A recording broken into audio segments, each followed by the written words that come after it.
Nigeria. My name is Oluwatobi Eniton. Welcome to another episode of What Next Education.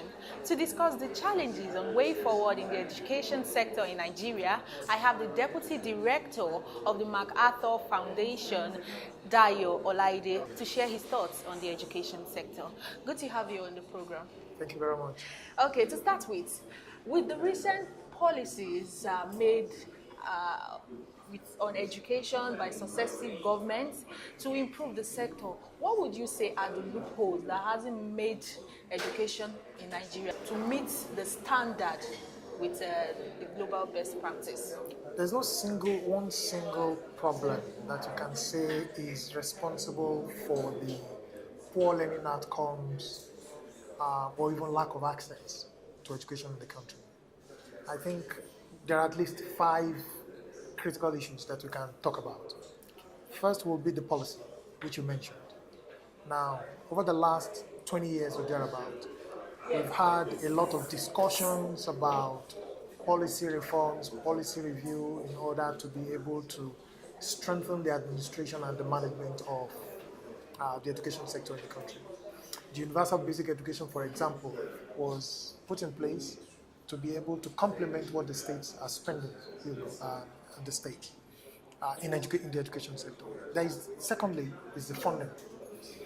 Funding for the education, right now, education sector is on the concurrent list, which means both the federal government and the states are appropriate and spend money in the education sector. The third issue will be the quality of staffing, teachers, school administrators, school managers, all of that. The fourth will be the situation of infrastructure. Now, if you take all of these 4 as one collective package, you will find deficiencies across board. In terms of spending, a lot of money that are allocated to the education sector end up being stolen. So whether it is state government spending or federal allocation that is coming through the Universal Basic Education Fund, a lot of them are either not collected or being misappropriated. So corruption in the sector is a big issue. The quality of teachers is another big issue.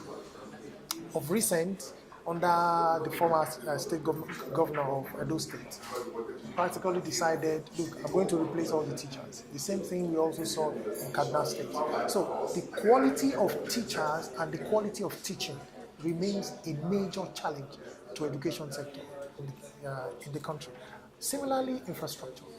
Now, procurement has been said to contribute 2/3, to represent 2/3 of the volume of corruption that you find in Nigeria. Procurement in the education sector is not immune.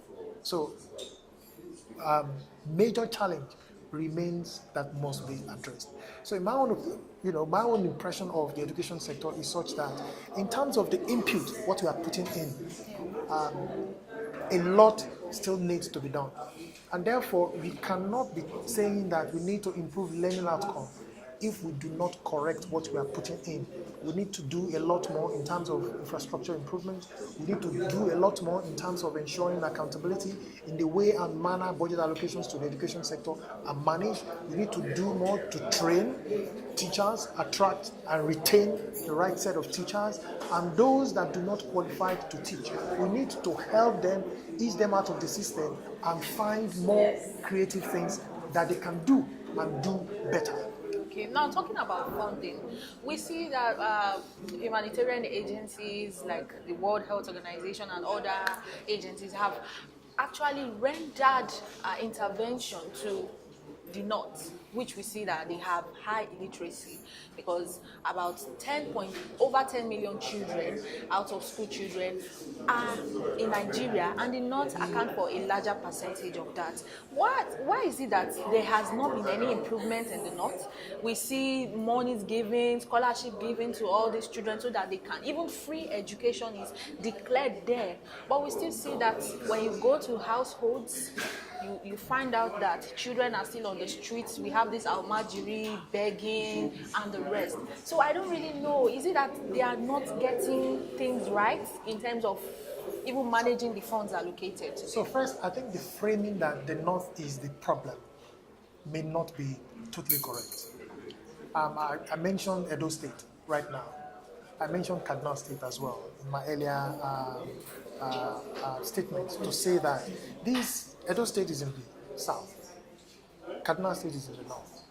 The tragedy of um, the education sector cuts across the country. There are parts of Ebonyi State where teaching is probably it's considered their biggest challenge. There are parts of Southwest where I come from where absence of teachers is equally seen as a problem. So I think we need to understand the fact that right now, the problem that we are facing in the education sector is not limited to a particular region.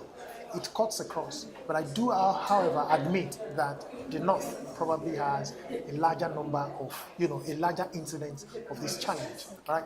So therefore, in, as a direct response to your question, why is the problem persistent still? I think that given the volume, the magnitude of the challenge, it's not something that I'm hoping we can address in 1 year, in 2 years, in 3 years. We would need a prolonged commitment, deliberate attention that is given to the education sector to address the fundamental challenges that we have. I mentioned teaching. You cannot produce teachers, qualified teachers, to teach basic education in 1 year. They will need to go through a process of teaching, training through the pipeline before eventually they're graduated and go through their own training period before they are then absorbed into the system. So there is a period of producing teachers. The last 10 years, if we had invested enough resources, all right, and also implemented necessary reform to attract the right caliber of teachers, we will have begun to see the benefits. But that hasn't been the case. In few states like Kaduna State, what El-Rufai has decided to do, he has started a process of identifying teachers that are qualified and taking them through another process of training and retraining.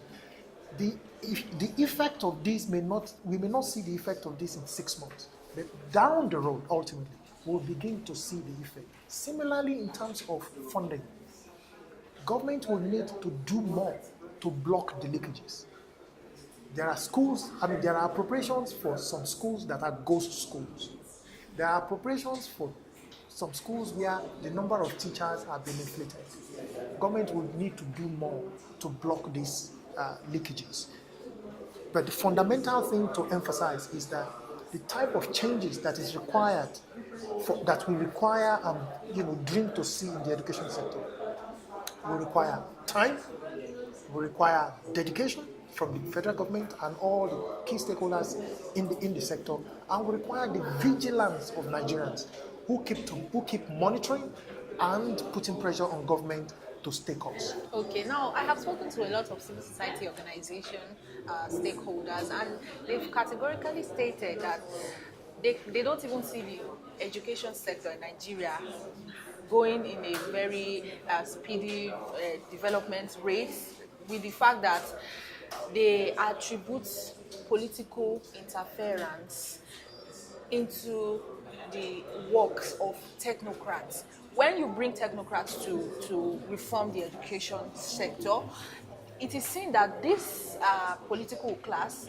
have a direct influence on the people who are actually who are supposed to get the education, and then they have this kind of perception, this negativity towards education. Like, I was speaking to somebody and he told me in the north, if you come to them and say, okay, we've given you free school, free, that they don't like it. They prefer that this politician comes and then shares money to them, even if it's just. So I feel like, just as you have said now, do you think Nigeria's education sector in the next 10 years can change for the better? I think it can change. To say that it cannot change would be a disservice even to the Nigerian people. One of the responsibilities that I think every leader has is to inspire hope. I have hope in Nigeria, and I have hope for the education sector.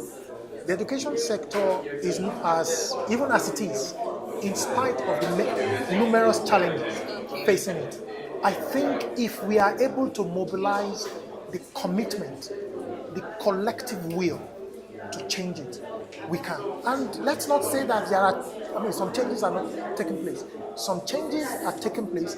They are slow, they are insignificant at this point, but if we will do more, if we will stay on course, if we will keep pressuring government, if we will continue to pressure government to spend more money on the education sector, if we will do more to pressure government to improve infrastructure, to put the right policy in place, to train the existing teachers, to attract the qualified teachers into the sector, I think slowly but deliberately we'll begin to see improvement in the education sector. Okay, now one last thing. Okay, I have another question.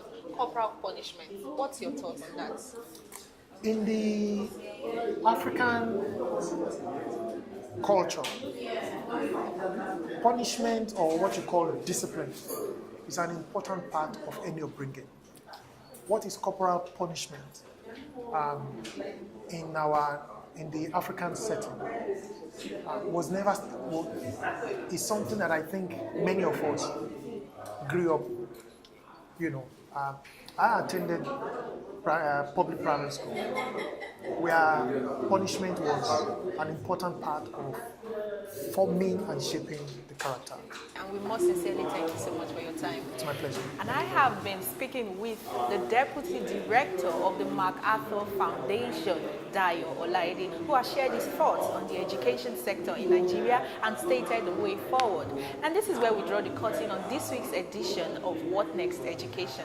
My name is Oluwatobi Enitan for Rootstv, Nigeria.